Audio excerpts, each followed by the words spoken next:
background nemo. Punta ka sa dito. Format background, gradient fill, kana. Pero kung mangita ka sa Google, diri ka sa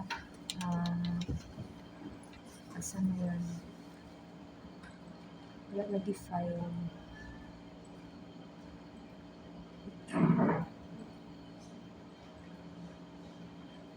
Kanili ay Picture, texture. sa picture or texture fill, insert. Okay lang, wala kay private pictures. Wala. Diri. Wala katakutan. Asa man? Tahay diri. Open. Tahay kami. Ang gi-download nimo. And then mag-add na ka og katong shape niya. Kutahiya kani ang background na gusto mo sa lahat. Pindutin mo lang yung apply all. Kaya pag mag-insert ka o new slide,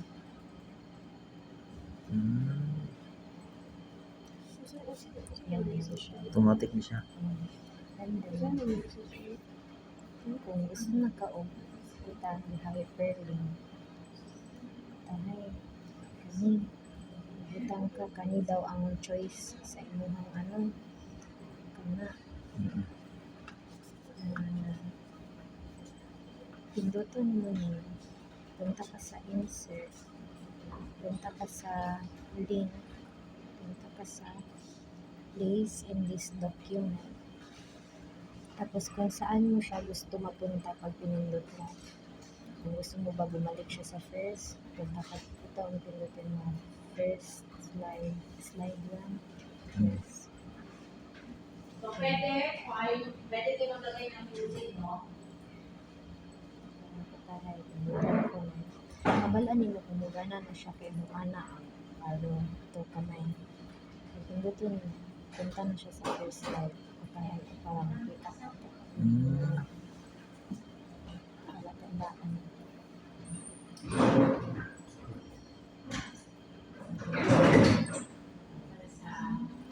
Tapos, Automatic siya madto dito. Nasa siyang slide.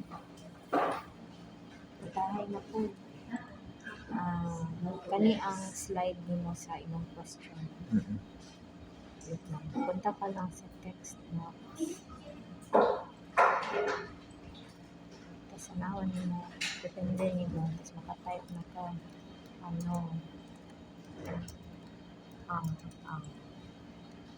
Dito ma-edit na natin. Sa kadako. Kung magbutang choices, dapat shape. Kasi yun yung i-hyperlink natin.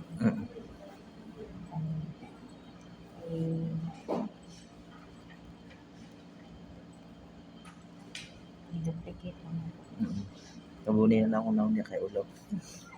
Ay, hindi naman na. Saan na yun?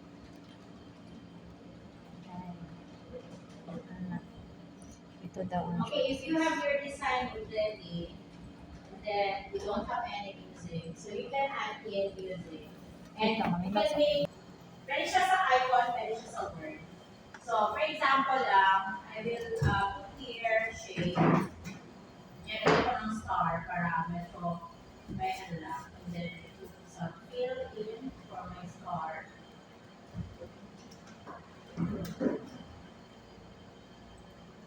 Para makita nyo lang yung ano.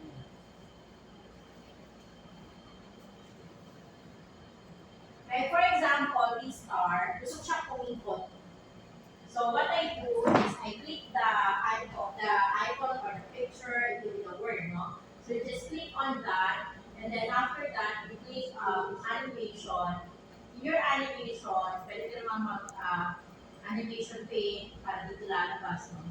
But you can always have this animation, and then meron na siyang entrance. Gusto mo mag-entrance siya, merong exit. Usually, ginagamit ko para yung continuous lang siya is emphasis, no? Meron din yan siyang path, saan pupunta. So, first is I give my path as pin. So, natuloy mo na siya. And then I want this to move from here going down. So I will click again this part here. Then I will do my motion. Sa motion, I just want na going down siya. Yan, bababa siya. Then, okay ako if I'm done. So, pero medyo ano siya. Gusto ko siya dito.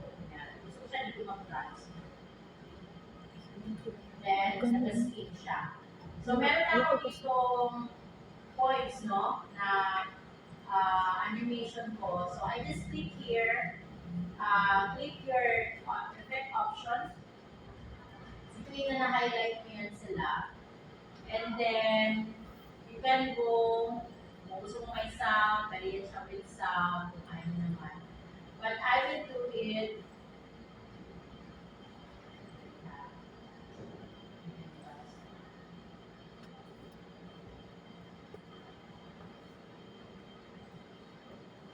So, yun muna ang skin, no? Naka-effect option ka. So, sa effect option mo, tap mo yan, and then, timing ka, ito yung timing. So, yan mo, with previous slide, para sabay yan sila. And then, ilang seconds, medium ka ba, slow ka ba, fast ka ba. So, it's up to you, no? Kung ano yung gusto mo, medium, fast, or whatever. Then, i-okay mo yan siya. So, tapos, di ba lalagyan ko siya ng, gusto ko siyang meron siya, yung sabi ko na emphasis na mag-spin siya at the same time. No? And wala. Ano ka, add if animation.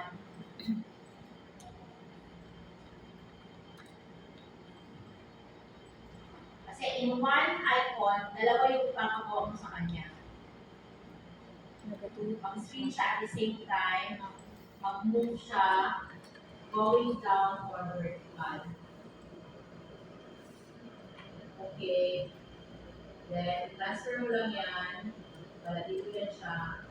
Ikot-ikot. So, pag-click mo dito, so, star, points, and star path.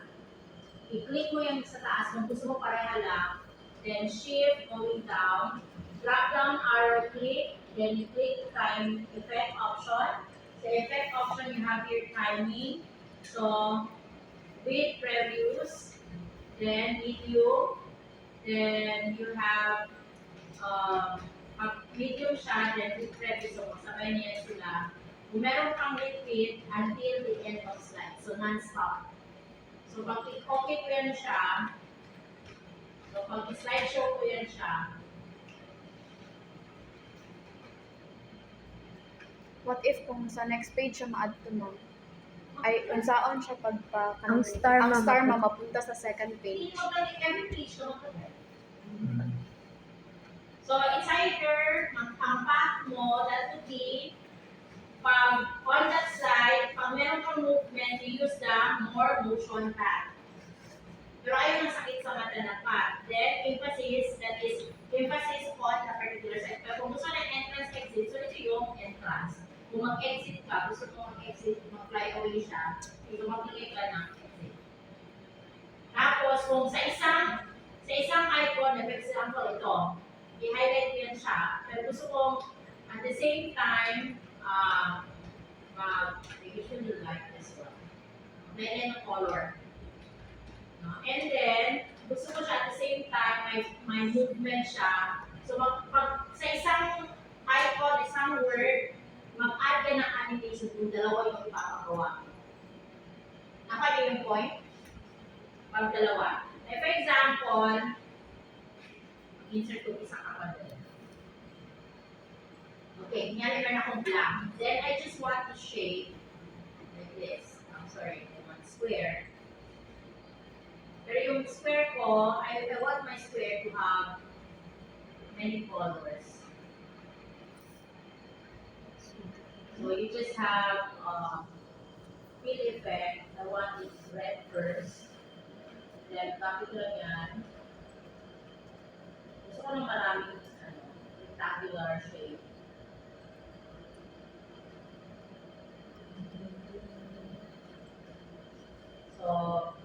Okay, red na ako. I want to change it into blue. Or blue.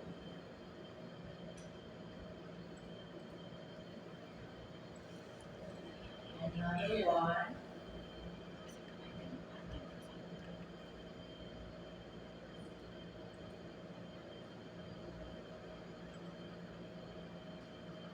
So, pretty artistic lang siya. Green. Yung bright green. Not pangit yung green. Yellow na.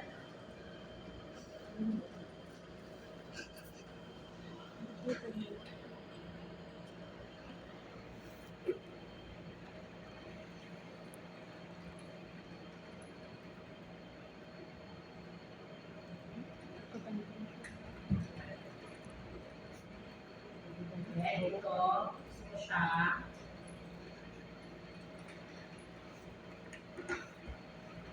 Violet.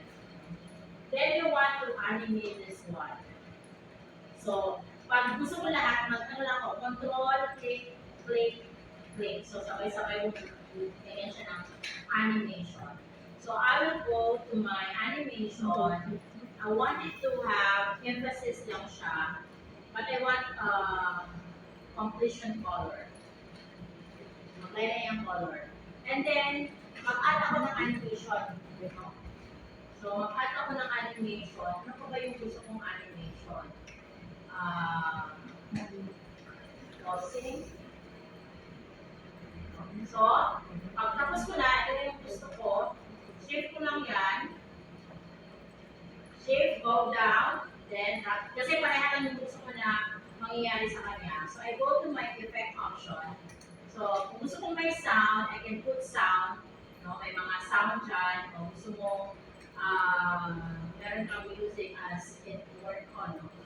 So, maraming sound effects dyan. Pero, yan. Other sound. So, ano ka lang ibang sound? For example, meron kang MP3 na sound. Hindi ako makawala ng MP3.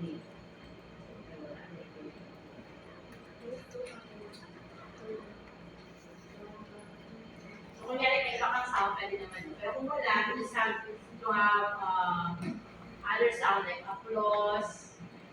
Ano. So, it's up to you. Pero kunyari wala ng sound na lang. Kasi wala naman.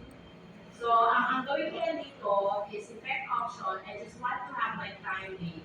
Na ito siya, very fast, and then, until the end of slide. Mag-start lang siya kung next line ako. Hanapin niya. Then, okay.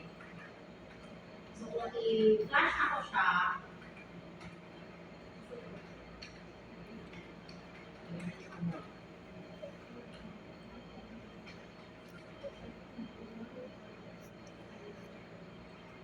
starting point na rin.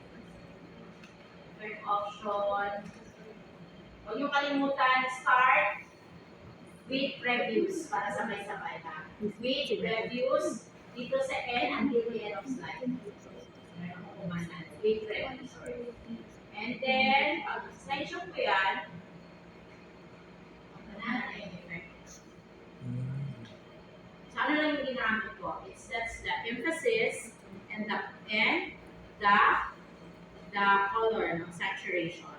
And then, dun sa timing, with previews, then until the end of slide.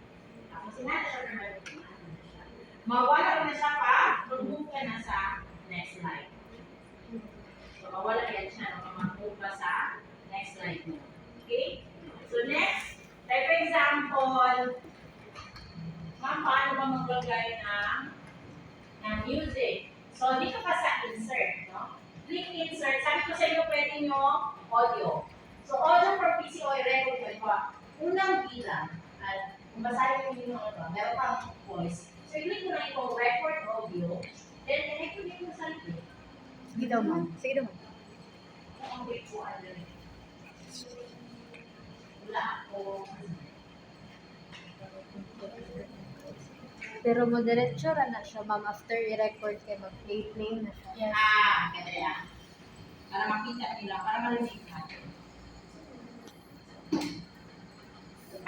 Ang sunod din ako.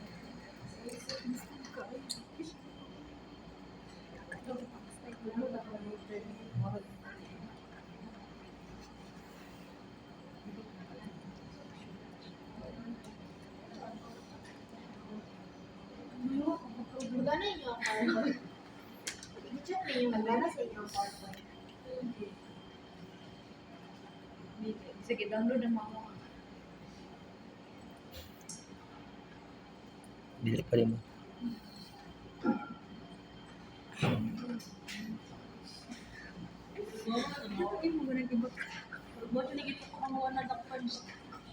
Kunyari, ito dito.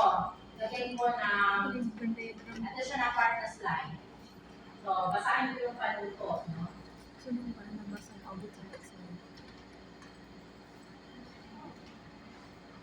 Pwede mo yan siya pinot.